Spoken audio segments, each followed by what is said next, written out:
Yes, I understand. You invented the spa, the water in the well.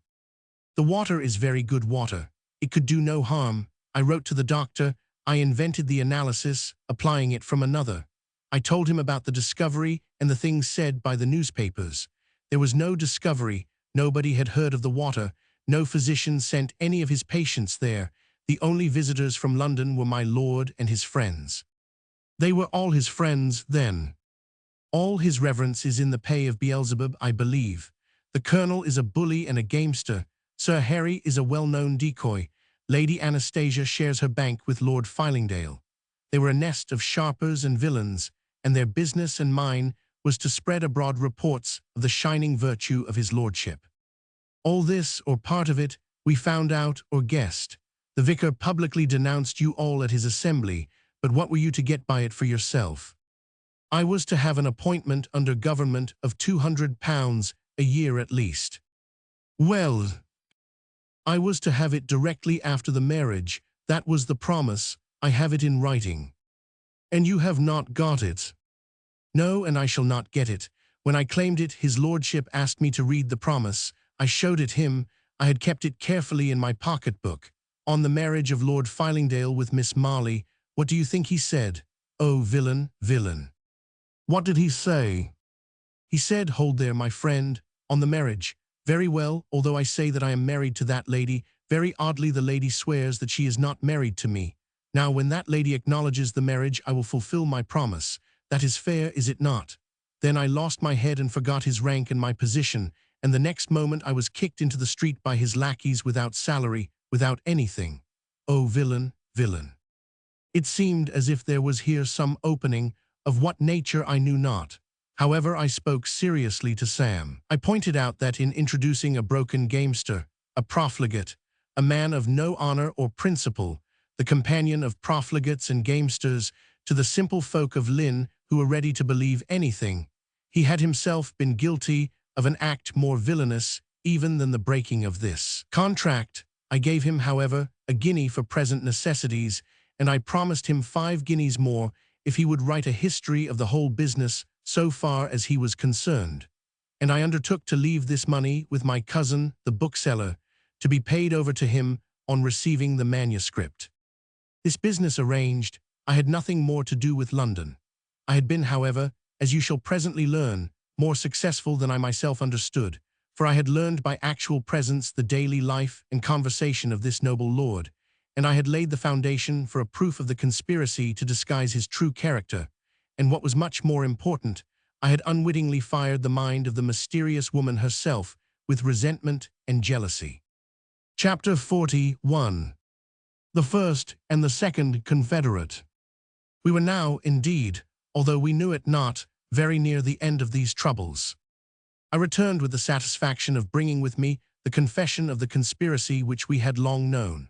Still, it is one thing to know of a conspiracy, and quite another thing to have a plain confession by one of the chief conspirators. You may imagine that the poet was not long in writing out a full and complete confession, and in claiming the 5 guineas of my cousin, who took the liberty of reading the document, and of witnessing his signature before he gave up the money. Take it, sir, he said. If to be a villain is to earn a reward of 5 guineas, you have earned that reward. Take it, Judas Iscariot. Take it, and make a poem on the wages of sin if you can.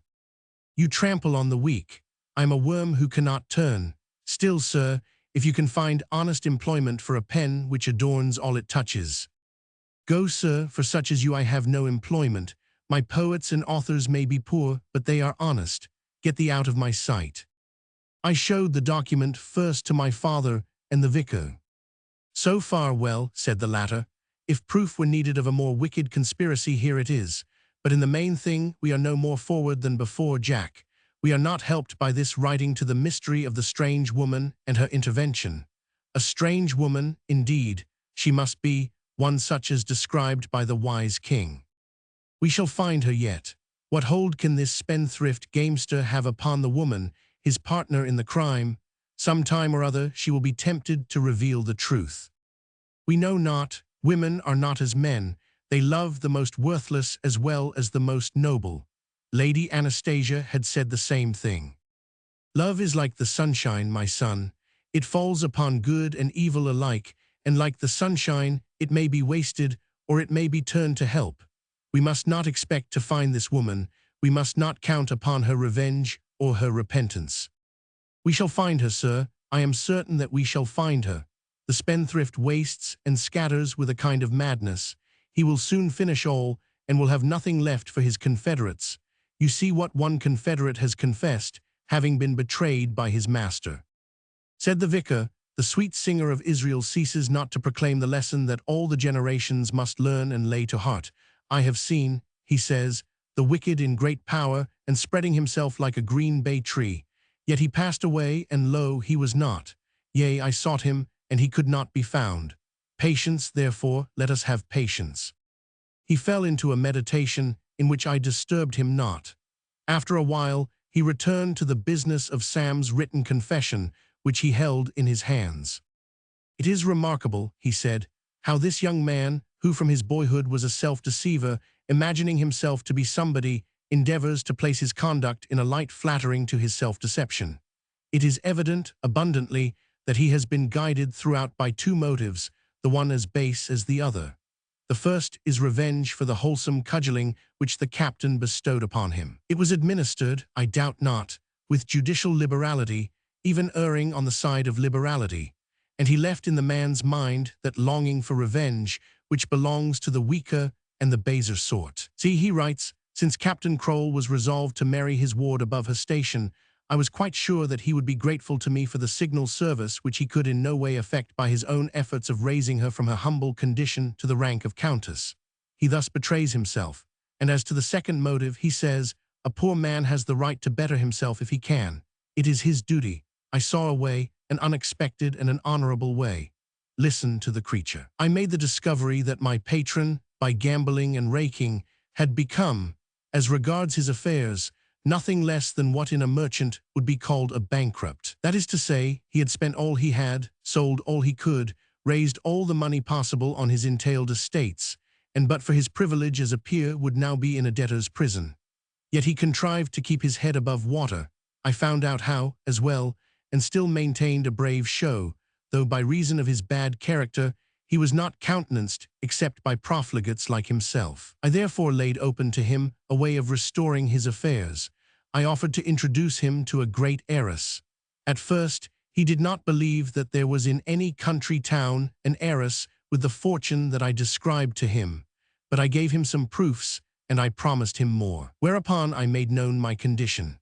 As soon as he was married to this heiress, he was to procure for me, by purchase or by influence, a post under government worth at least £200 a year, with perquisites or perhaps a benefice, if I could procure ordination, of which I had no doubt in thinking of my learning and my character for piety.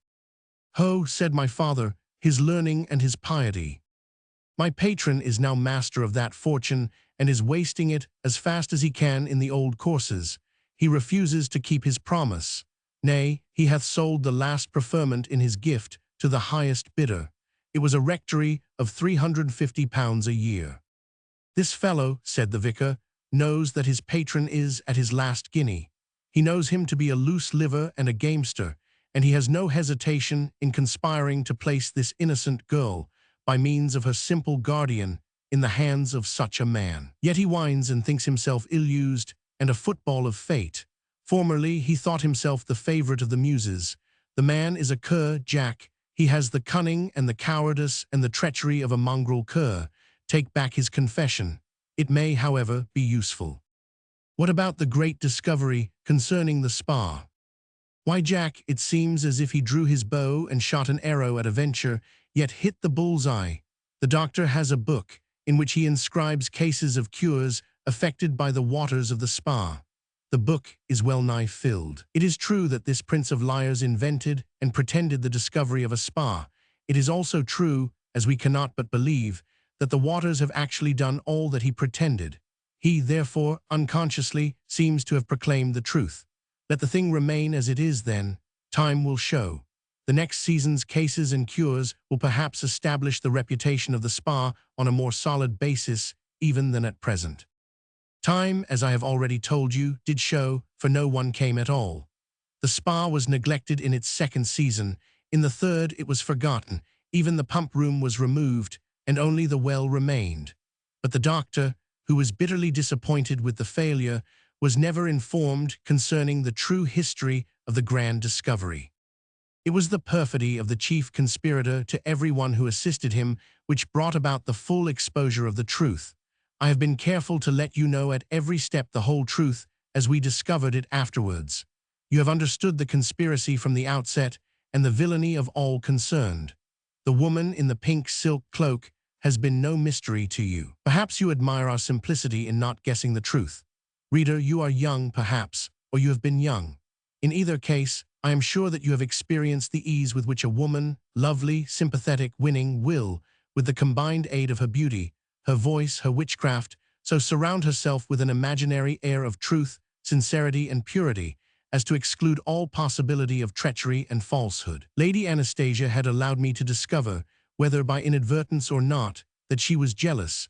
But what did I know of feminine jealousy and its powers? I might have known, perhaps, that jealousy implies love, or, at least, the claim to exclusive possession. But what did I know of the strength and passion of woman's love? I was young, I was inexperienced. I was a sailor, ignorant of many common wiles. I was easily moved by a woman, and I had that universal respect for rank which makes us slow to believe that a lady of quality can be treated as if it were possible to suspect her. By the same rule I should, you will say, be equally unable to regard Lord Fylingdale with suspicion. But we are not always consistent with ourselves. Besides, his lordship was a man and not a woman. Rank or no rank, we know that a man is always a man. And in addition, he stood between Molly and me. I have said that we were near the end of our troubles. One after the other, the victims of Lord Fylingdale's perfidy and of their own wickedness come over, so to speak, to the other side, impelled by rage and the desire for revenge, and made confession. There were 5, I take them in order. The first was our old friend Sam, whose confession you have heard. The second was Colonel Lanyon. Like the poet, he also fell upon evil days, but less lucky than Sam, he lost his liberty and became a prisoner for debt in the King's Bench prison. When such an one is arrested and thrown into prison, he is in grievous, if not in hopeless case. For supposing his brothers or cousins to be in a responsible position, they are ashamed of one who has led the life of a gamester and a bully and a decoy. They will not help him to begin again his old life, and if they are like himself, they want all they have for their own pleasures, rakes being the most selfish of all men, and so they will not help him. He wrote, therefore, from his prison, addressing himself to Captain Crowell as the guardian of the lady for whose capture their snares were set. Sir, he said, I am a prisoner for debt, lying in the King's Bench, and likely to remain a prisoner for the rest of my life. I have cousins who are prosperous. They refuse to assist me, yet my detaining creditors are few, and the whole amount is ridiculously small, considering my position and my reputation. That my own cousins should refuse to release me is, I own, a matter which surprises me, for I have conferred luster upon a name hitherto obscure by my gallantry, my bravery, and my many adventures. It is a heartless world. There are many honest gentlemen in this place, besides myself, who have found the world heartless and ungrateful. Humph, said the vicar, in whose presence the captain began to make out this surprising letter. My misfortunes are due to no less a person than my Lord Fylingdale, a man whose treachery and ingratitude are not equalled, as far as I know, by the history of any villain that was ever hanged. Why, the captain interrupted, here's a fellow catched in his own toils. Do you read it, Jack? Your eyes are better than mine. So I took it, when I consider not only his conduct towards myself, but his systematic deception towards you, sir, I am moved by indignation to write to you and to expose a plot in which I had a hand, but in ignorance. Sir, I would have you know that for many years I have been in the employ of his lordship. It is not an uncommon thing, when an officer is broken and cannot find employment for his sword, to enter the service of some patron, whom he must oblige by all means in his power. In return, he is safe from arrest, and must take what wages are given him. My own services were those of a decoy to a gaming table, in which his lordship held a secret interest, and of a duellist when my sword would be of use. In the former capacity, I served his lordship for 4 years faithfully, bringing young gamesters to the table, luring them on, playing high for their example, and winning pretended sums for their encouragement. This kind of service is perfectly well known and understood, so that those who knew that Lord Fylingdale was my patron knew also that he had an interest in the bank. On 3 or 4 occasions, when my lord's honor was attacked or his conduct resented, I went out for him, and in all such cases rendered it impossible for his adversary to continue the quarrel. So, said the vicar, the fellow confesses that he is a murderer, is he? In the pursuit of his lordship's service, I have cheerfully incurred odium that was rightly his. But this kind of odium ends, as I found, by blasting the reputation for honor, even of a most honorable man, such as myself. "Ha!" cried the vicar. "This odium now follows me everywhere, from Bath to Tunbridge, and from Tunbridge to London, so that there are not many gaming houses into which I am now suffered to enter, and my company has of late declined to the level of the prentice and the shopkeeper. I have also been driven off the heath at Newmarket, charged with corrupting the trainers, and even at the cockpit I have incurred suspicion as to doctoring the birds. All was in the service of my patron." "Villain, villain," said the vicar. "In May last, I was ordered by my lord to proceed to Lynn Regis, a town of which I had no knowledge. There was to be a gaming table, in which, as usual, he was interested. My duty was again to act as decoy. I was also, at the same time, to lose no opportunity of representing his lordship as a miracle of virtue. The reason of these orders I did not ask. I obeyed, however, although it certainly seemed to me that any praise of virtue on the part of a gamester like myself would be received with suspicion. As regards the performance of my duties at Lynn, I say nothing. The play was miserably low, in spite of my own example and encouragement. The company considered a guinea a monstrous sum to lose. The bank made nothing to speak of. As regards my own private concerns, there was but one man with whom I transacted business worth naming. This, however, was highly satisfactory, for from this one person, without raising the least suspicion, I won as much as £1,200, which was to be raised upon his estate in the county. 3/4 of this would go to my lord. I had not made so successful a haul for many years. Now one morning, after a debauch, much heavy drinking and more losses, this gentleman, Tom Rising by name, came to me and confided to me under the oath of secrecy his intention of carrying off that very night the heiress of Lynn, as she was called. If he succeeded, he would pay the whole of his losses the very next day. If not, he must wait until the money could be raised. In order to effect this object, he would have to go to Norwich. The business would take time, but he was sure of success. He could not fail. He further described to me the plan he had formed and the place whither he would carry the girl. By this time, I had formed a pretty good guess of my patron's intention in coming to Lynn. Accordingly, I laid the matter before him. "After an oath of secrecy," said the vicar. He considered a great while, then he said, "Colonel, this affair may turn out the most lucky thing that could possibly happen. Be in the card-room in readiness. We will let the fellow go off with the girl, then I shall follow and rescue her. Do you understand?" I understand that he desired the good grace of the lady, and that such a rescue could not fail to procure her favor unless he had already obtained it. "But," I said, "this man is a bull for strength. He will fight for the girl, and he will be like a mad bull. It is dangerous." "I will myself," he replied, "undertake to tame this bull. Man, do you suppose that a master of fence can fear the result of an encounter with a fellow always half drunk, and on this occasion, which makes the thing more easy, more than half mad with rage and disappointment? Sir, you know the rest. The abduction of the lady was known beforehand by my lord and myself. He might have stopped it, but that he wanted the honor and the glory of the rescue." "There is no end or limit to the villainy of the pair," said the vicar. The next day, Tom Rising having a sword wound in the right shoulder, I waited upon his lordship. I pointed out that the serious wound inflicted on Mr. Rising had brought his life in danger, that even if he recovered, his old friends, who were very angry with him for the attempted abduction, would have no more to do with him, that, from all I had heard, he would with difficulty raise so much money as he owed me upon an estate already dipped, that he had other creditors, and that one result of the business was that we had possibly lost £1,200, or a good part of it, of which 1/4, or £300, would have been my share, and I asked my lord, point blank, if he thought I could afford to lose £300. My lord laughed pleasantly. Shall a trifle of £300 part two old friends, Colonel? Not so, not so. When I marry this heiress, not £300, but 1,000 shall be yours. Remember, write it down. It is a promise. After my marriage, I will give you a clear 1,000 to repay your losses and expenses. This was a promise on which I relied, and you may imagine my satisfaction when I heard that my lord had been married privately at 6 in the morning. I waited on him at once for the money. Patience, man, he said. I must first touch it myself. I cannot get at the money without certain forms. There shall be no needless delay. So I refrained. I had been put to heavy expenses by going to Lynn and living there. I had to keep up the outward appearance of substance.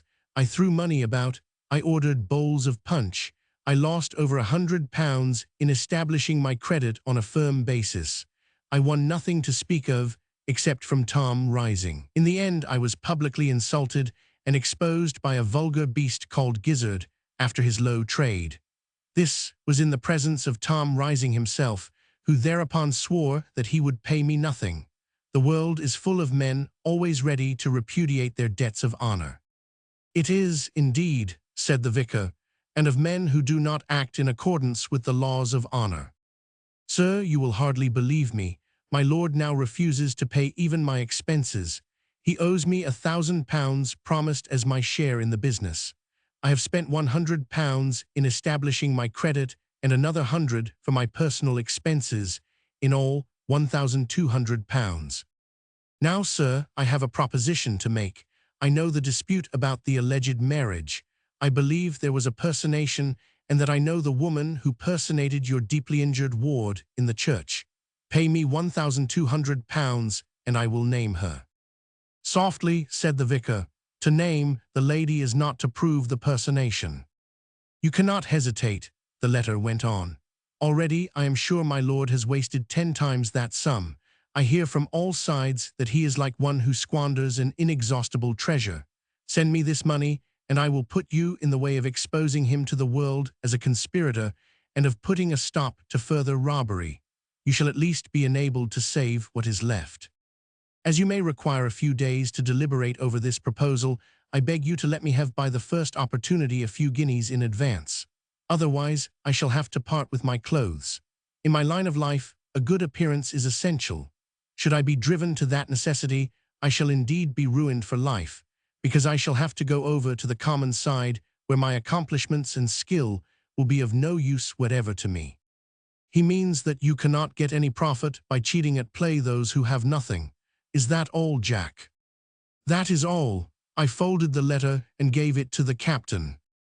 To name the lady, I say, the vicar repeated, is not to prove the crime. It might, however, suggest an explanation to the mystery. The letter proves that there is an explanation.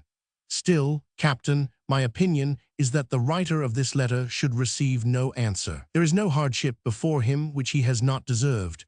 Let him lie in his prison and repent. Let the wicked be ashamed, and let them be silent in the grave. Let the lying lips be put to silence. Captain, let us have no traffic with this ungodly man. Let him henceforth be silent in his grave. Chapter 42. The Third and the Fourth Confederate. The voice of the third Confederate followed. It was a voice from the tomb.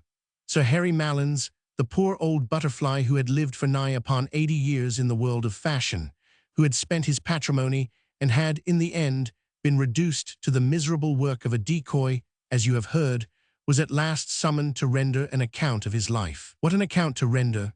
So many thousand nights at the gaming table, so many thousand at suppers and after, so many debauches, so many days of idle talk, the whole of his long life devoted to the pursuit of pleasure, as the people of fashion call pleasure. However, the old man was at last seized with a mortal illness. At the approach of death, some of the scales fell from his eyes. His former ideas of honor came back to him. He repented of his degradation as the secret servant of Lord Fylingdale. He repented of his share in the deception which led to the promise, if not the performance, of marriage between his patron and Miss Marley. And he dictated to someone who attended him in his last moments a brief note which was accepted in the spirit of forgiveness which he desired. The communication was addressed to Captain Crowell. The following words, it was written, were in substance dictated by the late Sir Harry Malins in his last illness, namely, the day before he became unconscious, in which condition he lingered for 48 hours, when he breathed his last. There was neither signature, nor was the place of the deceased gentleman's last illness indicated. The following were the words dictated. I, Sir Harry Malins, Baronet, being now, I believe, at the point of death, am greatly troubled in my conscience over the part I played in the deception of Captain Crowell, of King's Lynn, his ward, Miss Marley, and the people of the place, as to the character and principles of the Earl of Fylingdale. I very soon discovered his design in going to the town, and his hopes of securing the fortune of the lady called the heiress of Lynn. My own part, to deceive his friends in the way indicated, I performed with zeal, being but the creature and servant of his lordship, with no hope of help from any other quarter should I lose his patronage. It was a most dishonorable part to play, unworthy of my name and of my family. I desire to convey to the young lady my humble request for her forgiveness, and my hope that a way may be found for her out of the toils spread for her by myself and others, his creatures and servants. There is, I learn, a denial on the lady's part as to her marriage at all.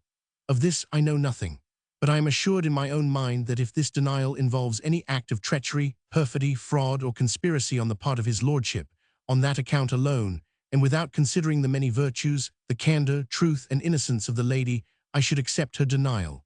But in this crowning act of treachery, I rejoice that I have had neither part nor lot. There was no signature, but there seemed no reason to entertain a doubt as to the genuine character of the communication. The old man on his deathbed returned to a late recognition of the laws of honor and a late repentance. He was a poor creature, said the vicar. He was entirely made up of stays and wig and powder. He ought to have been taken about the country in order to show the world the true meaning of a fribble and a bow. It is, however, something to his credit that in the end he remembered the old tradition and saw himself as he was. Pray heaven that his repentance was thorough. Let us at least forgive him, said Marley. He seemed a harmless old gentleman. One would never have thought him capable of acting so dishonorable a part. But he repented. We must forgive him. Meantime, we are no nearer the mysterious woman who personated you, Marley, nor do we understand why she did it, nor do we understand how it was done. A week later came another letter. This time it was from the Rev. Benjamin Purdon, A.M. It was a truly impudent letter, worthy of the man and his character. To Captain Crowell. Sir, I have hesitated for some time whether to address you on the subject of your ward's pretended marriage with my late patron, Lord Fylingdale. I say pretended because I am in a position to expose the whole deception. I can place you in possession of the whole of the facts. They are simple. They cannot be denied or disproved. Your ward was not in the church at all. She was not married.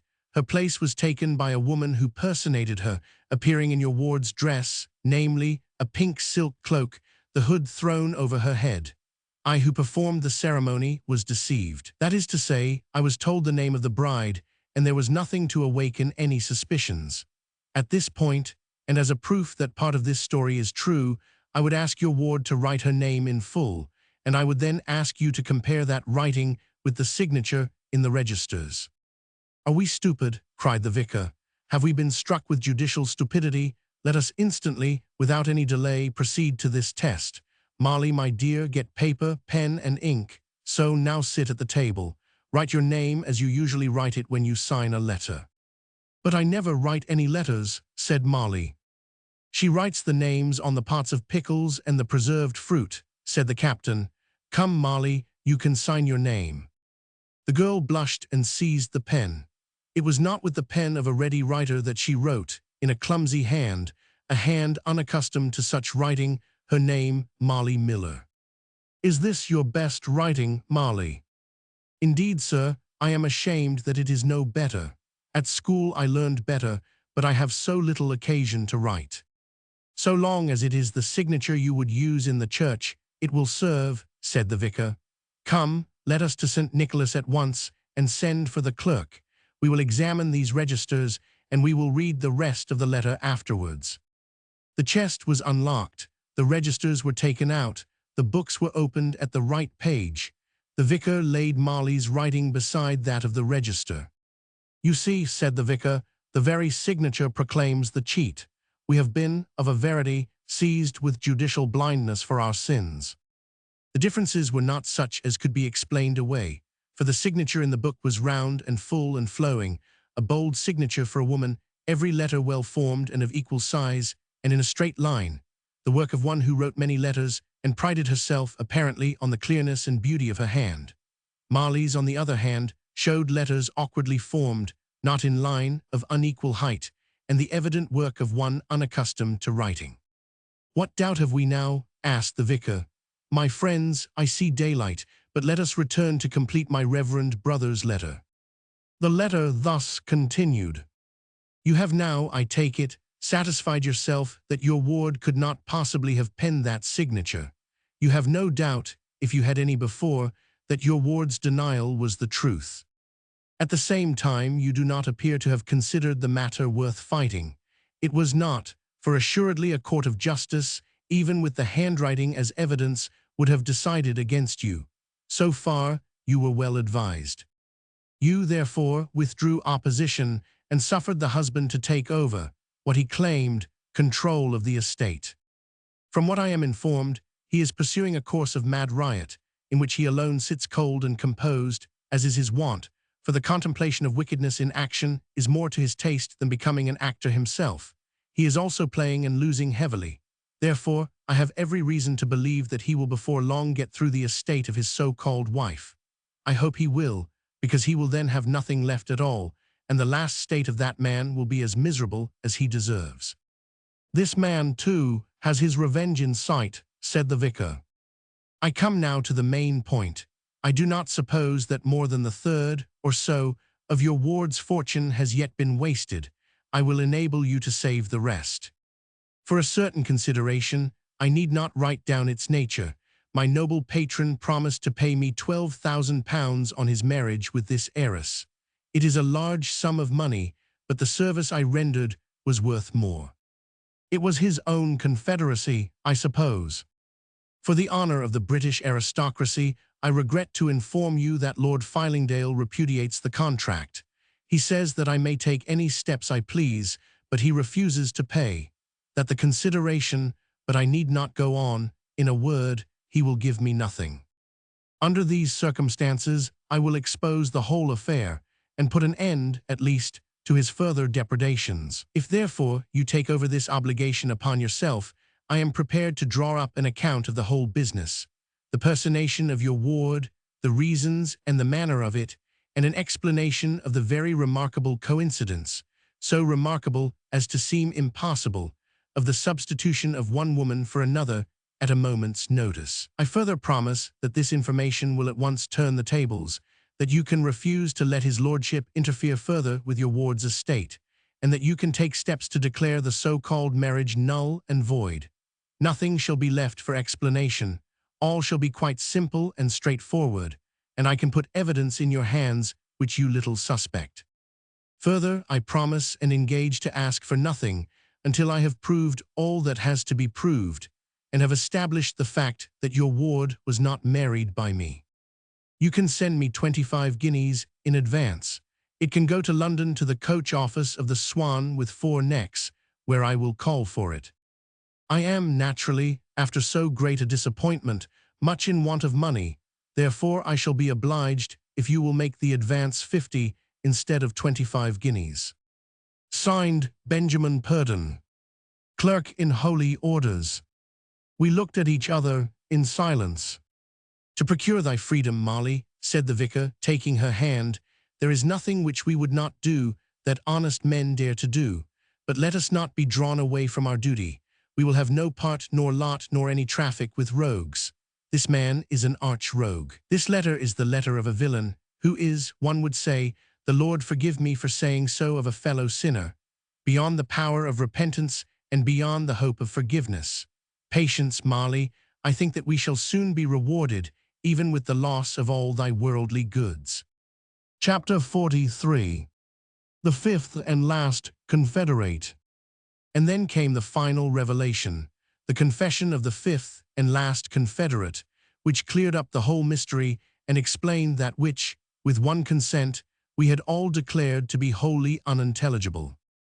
The council learned in the law gave his written opinion that, considering that the marriage ceremony was fixed for 6 a.m., the bridegroom had no knowledge of the bride's intention not to present herself, that he left his lodgings a few minutes before 6, that a few minutes after 6, one Pentecross, well known to the lady, witnessed the marriage ceremony and believed the bride to be the lady in question, dressed as she was accustomed to dress, although he did not see her face, that the parish clerk also recognized the lady, that the clergyman was ready to swear that the bride was the lady, and that the register showed her signature. There could be no change whatever of success in disputing or denying the marriage. The vicar, perceiving the weight of evidence, and adding to it the apparent impossibility of procuring at a moment's notice the personation of the bride, reluctantly advised submission, while being firmly persuaded that Marley and her mother had spoken the truth, and that there was devilry somewhere. We submitted, with what results you have seen. It is, I believe, a rule that some playwriters, where they have a plot with a mystery or a secret in it, to keep the audience in ignorance, and so to heighten their interest, until the revelation in the last act clears up the mystery and relieves the spectators of their suspense. Others, again, allow the audience to understand at the outset that their heroine or hero is the victim of villainy, but do not explain the full nature of that villainy until the end, when the plots of the wicked are brought to light. I have told this tale without the art of the playwright. I have shown you exactly how things happened, though we only discovered the truth long afterwards. For instance, you know already what was the full explanation of the marriage which I witnessed. You know the surprise with which the bridegroom discovered the truth, and you know besides the impudent use which, by the advice of the Reverend Benjamin Purdon, was made of that discovery. Also, you know the reason of the personation and the person by whose indiscreet chattering it became possible. I have now to tell you how we ourselves discovered the truth. After the arrival of the letters already described, nothing new was learned for some months. That is to say, Colonel Lanyon wrote no more, the Reverend Mr. Purdon, though he continued to write letters which threatened concealment and offered exposure alternately, though his demand for money dropped with every letter until he had become a mere beggar, offering to reveal the whole in return for the relief of his present necessities, gave no hint of the nature of the exposure he desired to sell. But he had received, so far, no reply to any of his letters. Between January and June, my ship made another voyage to Lisbon and back. When I landed, what I had to learn was the continual solicitation of Mr. Purdon and the continual waste of the fortune. The demand for money never ceased. Send up more money, more money, more money. His lordship is in urgent want of more money. By this time a whole year had passed since the pretended marriage and our submission. Never was a magnificent property so destroyed and diminished in so short a time. Farms, lands, houses were sold for what they would fetch, at half their value, a quarter of their value.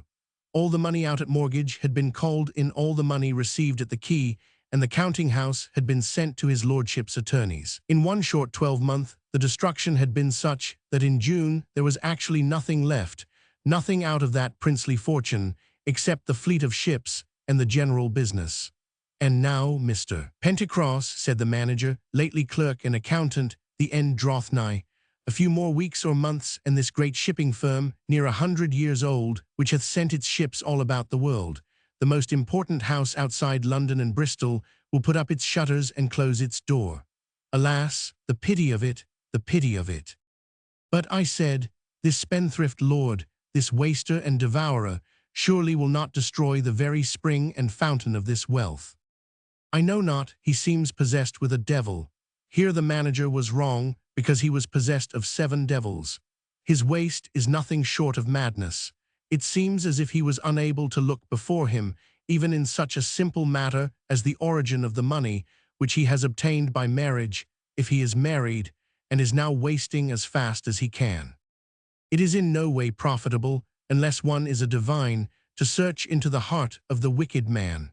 The psalmist, who is continually troubled by considering the ways of the ungodly, supplies us with sufficient guidance as to his mind and his thoughts. In the case of Lord Fylingdale, I would compare him with the highwaymen and common thieves in one particular, namely, that they seem to have no power of thrift or of prudence, but must continually waste and devour what they acquire without honest labor. It is as if they understood that their way of life being uncertain and the end at any time possible, their only chance of enjoyment is the present moment. Now, Lord Fylingdale was using the proceeds of an enormous robbery obtained by a fraud of incredible audacity. I think he felt the uncertainty of his hold. It depended on the silence of two persons. Should these two persons unite in revealing the conspiracy, he would at least be able to rob no longer. Now, he had already alienated both of them. The one he had filled with a passion for revenge, the other, but you shall hear. I think, moreover, that he found a gambler's joy in the handling of large sums and playing with them, that he kept no account of the money he lost, and that, with his companions, he kept a kind of open house at certain taverns for the debauches over which he presided, without condescending in person to join the drunken orgy. Did he find a strange enjoyment in the debauchery of others? Men have been known, I cannot understand it, to delight in torturing other men and in witnessing their agonies. Men might also, I know not how, take a delight in witnessing orgies and in listening to the discourses of drunken rakes. But it is not profitable, as I said, to dwell upon the mind of such a man. It was on the 15th of June, I remember the date well, and shall always remember it. The Lady of Lynn had arrived 2 days before, and we were moored off the quay. At 10 o'clock, or thereabouts, one of the stable boys from the house came aboard bringing a message for me. A lady, lodging at the Crown, desired to see me immediately. The lady had arrived in the evening in a post-chaise, having with her a maid. She had given no name, but in the morning had asked if my ship was in port, and on learning that it was, she desired that a boy from the stables might carry this message to me.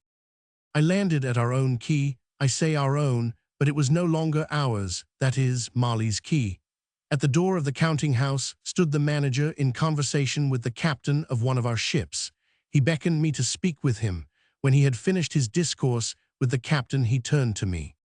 "Mr. Pentecross," he said, "the worst has now begun. Tell Captain Crowell I should choke if I had to tell him. Alas, poor man, it seems as if the work of his life was ruined and destroyed." So saying, he handed me a letter to read. It was from my lord's attorneys, Messrs. Biss and Son. "I suppose," said the manager, "that they are really acting for his lordship. Their power of attorney cannot be denied, can it? Mr. Redmond says that there is nothing for it but obedience." The letter was short. "We have noted your information conveyed in the last schedule. You are now instructed to proceed with the sale of one of the ships. Let her be sold, as she stands on arriving in port with so much of the cargo as belongs to your house. My lord is urgently pressed for money and begs that there may be no delay. Meantime, send a draft by the usual channel for money in hand. Your obedient servants, Biss and Son." "A draft for monies in hand," cried the manager. "There are no monies in hand, and I have to sell without delay a tall ship, cargo and all, as she stands. Without delay, who is to buy that ship without delay?" I returned him the letter and shook my head. My ship, perhaps, was the one to be sold. She was the latest arrival, she was filled with wine, the cargo belonged altogether to the house. So I should be turned adrift when just within hail, so to speak, of becoming a captain. I could say nothing in consolation or in hope. I walked away, my heart as heavy as lead. Never before had I felt the true meaning of this ruin and waste. All around me, the noble edifice built by Molly's grandfather and her father, and continued by her guardian, had been pulled down bit by bit.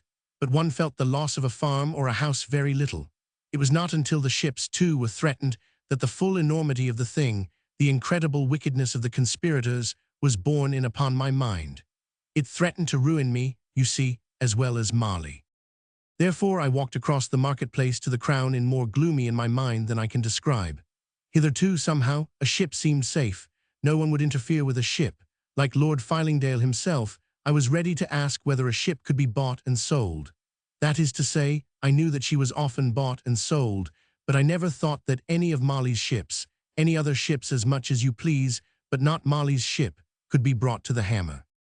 The lady sent word that she would receive me. Imagine my surprise. She was none other than the Lady Anastasia. She was greatly changed in 6 months. I had seen her last, you remember, in January when I met her in the park.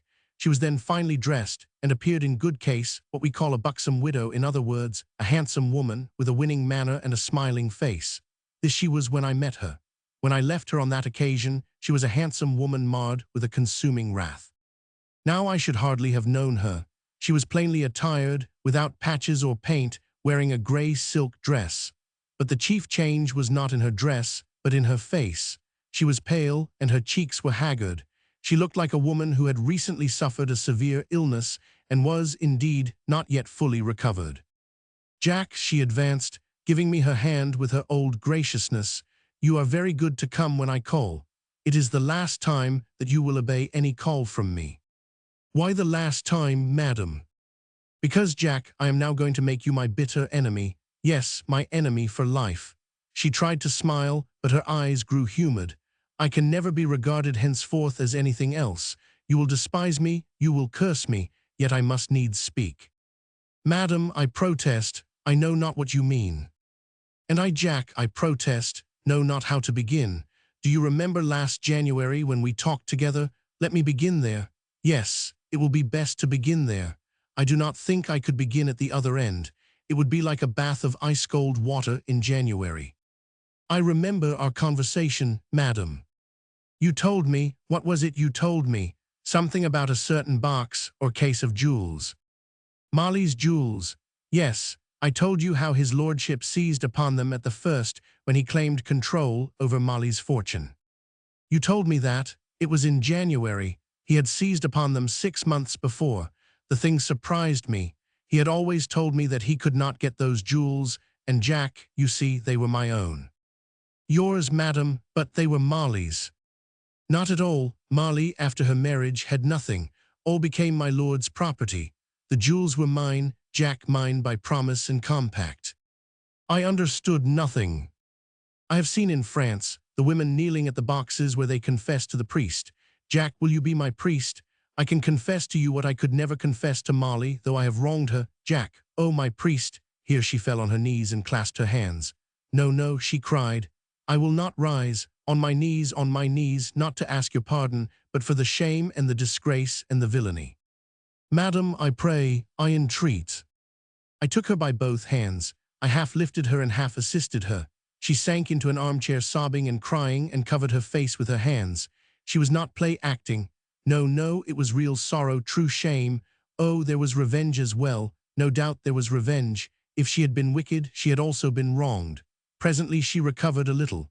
Then she sat up and began to talk. I am the most miserable woman in the world, and I deserve my misery. Jack, when you go back to your ship, fall on your knees and thank God that you are poor and that Molly has been robbed of her fortune and is also poor. Oh, to be born rich, believe me, it is a thing most terrible.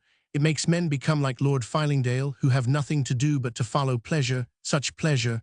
Ah, merciful heaven, such pleasure. And it makes women, Jack, like me. We too follow pleasure like the men, we become gamblers. There is no pleasure for me like the pleasure of gambling. We fall in love for the pleasure and whim of it, till we are slaves to men who treat us worse than they treat their dogs, worse than they treat their lackeys. Then we forget honor and honesty. Then we throw away reputation and good name. We accept recklessly shame and dishonor. My name has become a byword, but what of that? I have been a man's slave. I have done his bidding. But how, madam? Still I understood very little of this talk, yet became suspicious when she spoke thus of the jewels. How came Molly's jewels to be your own? I tell you, Jack, by promise and compact, I must go back to another discourse with you. It was on a certain evening a year ago. You had made the fine discovery that Lord Fylingdale was a gamester and the rest of it. You also told me that Molly would not keep her promise and would certainly not be at the church in the morning. Do you remember? I remember that we talked about things. We did go back a month or 2 earlier.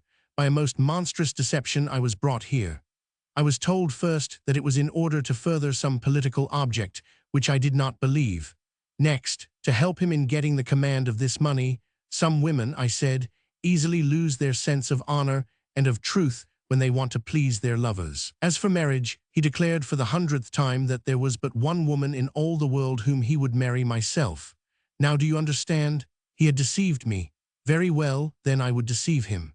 At first my purpose was to await in the church the coming of the bride and expose the character of the man. Since she was not coming, I would take her place. What, it was you then, you? Yes, Jack, I was the woman you saw at the rails. I had a pink silk cloak like that of Marley. I am about the same height as Marley. I wore a domino as had been arranged. You took me for Marley. But if you were the bride? I was the bride. I am the Countess of Fylingdale for my sins and sorrows, his wretched wife. But you would be revenged, and yet you suffered this monstrous fraud. I was revenged, yet why did I say nothing? Did I not say that you could never forgive me? Well, I have no excuse, only I said that women like me with nothing to do sometimes go mad after a man, and for his sake cast away honor and care nothing for shame and ill repute. I say, Jack, she repeated earnestly, that I make no excuse. I tell you nothing but the plain truth. Lord, how ugly it is.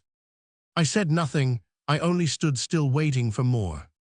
When I took off my domino in the vestry, my lord, with the man Purdon only being present, he was like a madman, that I expected. After raging for a while and crying out that he was now ruined indeed, and after cursing Mr. Purdon for not destroying the registers, he listened to Mr. Purdon's advice that we should consider a way out of it. Accordingly, in my lodgings, the man Purdon, who is the greatest inventor and encourager of every evil thing that lives, set forth the ease with which this marriage could be claimed, unless there was any obstacle such as sudden illness, which might be proved to have made Marley's presence impossible. In other words, we were to assure the unfortunate Marley that she was already married, and we were to act as if that was the fact. We ascertained without trouble that she had not left the house that morning. How? We sent the music to congratulate the bride, and the captain sallied forth in his wrath and drove them off. And to this you consented out of your passion for the man. Partly, there is always more than one reason for a woman's action.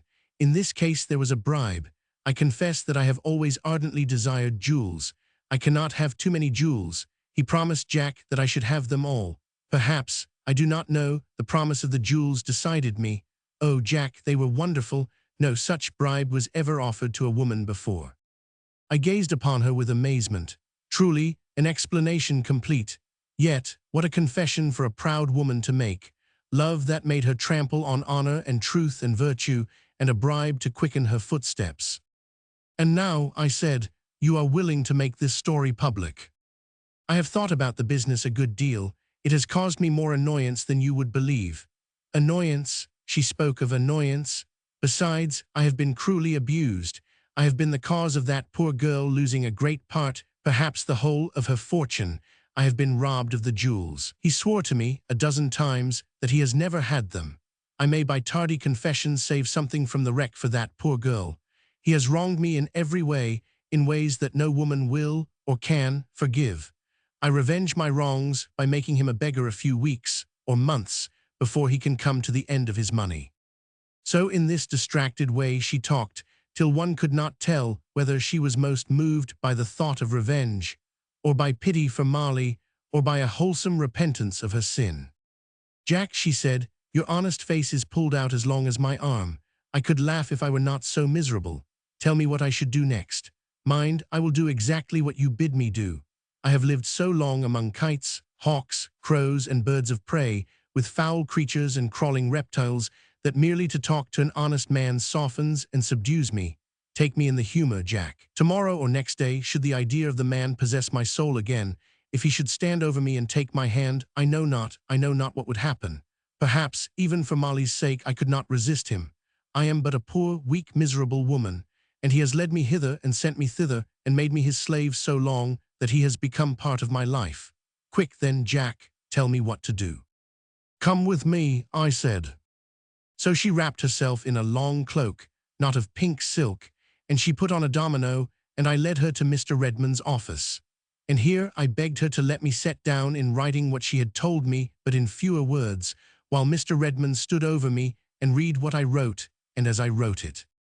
"The story, your ladyship," he said, "is the most remarkable that I have ever heard. You will now, in the presence of witnesses, my clerk, and one whom he will bring from the custom house will serve. So, they will sign without knowing what the paper contains."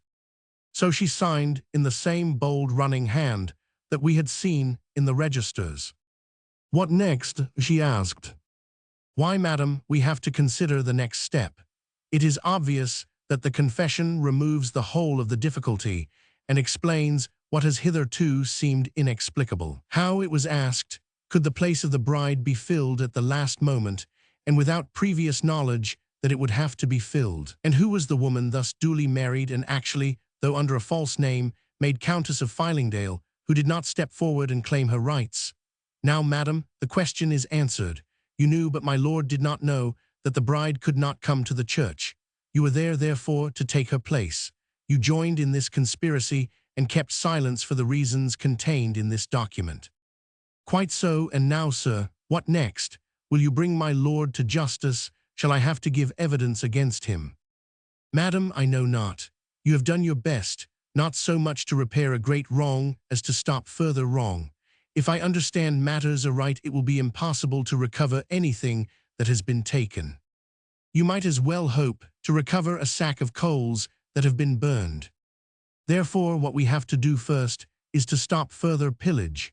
Next, I apprehend, we must make it clear that your signature in the register was false." Lady Anastasia rose and put on her domino again. "I am going back to London, sir. Mr. Pentecross knows my house, where I am to be heard of for the present.